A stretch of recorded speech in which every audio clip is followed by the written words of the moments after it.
فرمایا یہ تو آج بدھ کی رات ہو گئی، کل جمعے کی رات ہے، اس میں کیا کیا کرنا ہے وہ یہاں اردو میں بھی لکھا ہوا ہے، ہندی میں بھی لکھا ہوا ہے، ہر ہفتے اس کو دیکھ کر پڑھ لیا کریں گے تو نور علی نور ہے۔ فرمایا جمعے کی رات میں 100 بار درود شریف پڑھو، جمعے کے دن 100 بار درود شریف پڑھو، آپ کی 100 ضرورتیں پوری ہوں گی، 70 ضرورتیں آخرت کی، 30 ضرورتیں دنیا کی، جون سا چاہے درود شریف پڑھو۔ جمعے کی رات سورہ دخان پڑھو جو 25ویں پارے میں ہے تو تمہاری مغفرت ہو جائے گی، جمعے کی رات میں سورہ یاسین پڑھو تو تمہاری مغفرت ہو جائے گی، جمعے کے دن فجر کی نماز سے پہلے 3 بار استغفر اللہ الذی لا الہ الا هو الحی القیوم واتوب الیہ پڑھو، تمہارے سارے گناہ معاف ہو جائیں گے، چاہے سمندر کے جھاگ سے زیادہ کیوں نہ ہو۔ جمعے کے دن فجر کی نماز جماعت سے پڑھو، تمہاری مغفرت ہو جائے گی، جمعے کے دن سورہ کہف پڑھو، تمہارے 2 ہفتوں کے گناہ معاف ہو جائیں گے اور اگلے ہفتے تک ہر برائی سے محفوظ رہو گے۔ جمعے کے دن سورہ یاسین، سورہ الصافات جو سورہ یاسین سے اگلی سورت ہے اس کو پڑھ کر دعا مانگو تو جو دعا مانگو گے دعا قبول ہوگی۔ جمعے کے دن صبح سویرے اٹھ کر اچھی طرح غسل کرے، پیدل مسجد جا کر خاموشی کے ساتھ بغیر لغو میں پڑھے، خطبہ دھیان سے سنو، ہر قدم پر 1 سال کی عبادت کا ثواب ملے گا اور 1 سال کے روزوں کا ثواب ملے گا۔ جمعے کے دن جمعے کی نماز سے پہلے مونچھیں تراشو، ناخن کاٹو، تمہاری بلائیں دور ہوں گی۔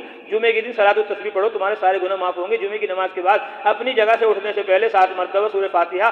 الحمدللہ اور 7 مرتبہ قل اللہ، 7 مرتبہ قل اعوذ برب الفلق، 7 بار قل اعوذ برب الناس پڑھو، اس سے تمہارے اگلے پچھلے گناہ معاف ہوں گے، تمہارے تمہیں سارے مسلمانوں کے برابر نیکیاں ملیں گی۔ جمعے کی نماز کے بعد سبحان اللہ العظیم و بحمدہ پڑھو، اس سے تمہارے 1 لاکھ گناہ معاف ہوں گے اور تمہارے ماں باپ کے 24,000 گناہ معاف ہوں گے۔ جمعے کے دن اپنے ماں باپ کی قبر کی زیارت کرو یا ان میں سے کسی ایک کی قبر کی زیارت کرو، اس سے تمہاری مغفرت ہوگی اور تم اپنے ماں باپ کے فرمانبردار لکھے جاؤ گے۔ جمعے کے دن عصر کی نماز کے بعد اپنی جگہ سے اٹھنے سے پہلے 80 مرتبہ اللہم صلی علی محمد النبی الامی وعلی آلہ وسلم تسلیما پڑھو، اس سے تمہارے 80 سال کے گناہ معاف ہوں گے اور تمہیں 80 سال کی عبادت کا ثواب ملے گا۔ جمعے کے دن مغرب کی نماز سے کچھ پہلے دعائیں مانگو، تمہاری دعائیں قبول ہوں گی۔ یہ 15 اعمال ہیں جو جمعے کی رات اور جمعے کے دن میں ہمیں کرنے ہیں، اس میں تفصیل سے لکھے ہوئے ہیں۔ فرمایا یہ نوٹ، یہ تمام فضائل جمعہ و اعمال جمعہ بندے کی کتاب، ایک اور کتاب جو میں نے لکھی ہے مختصر فضائل جمعہ و اعمال جمعہ سے ماخوذ ہیں، حوالے وہاں لکھے ہوئے ہیں۔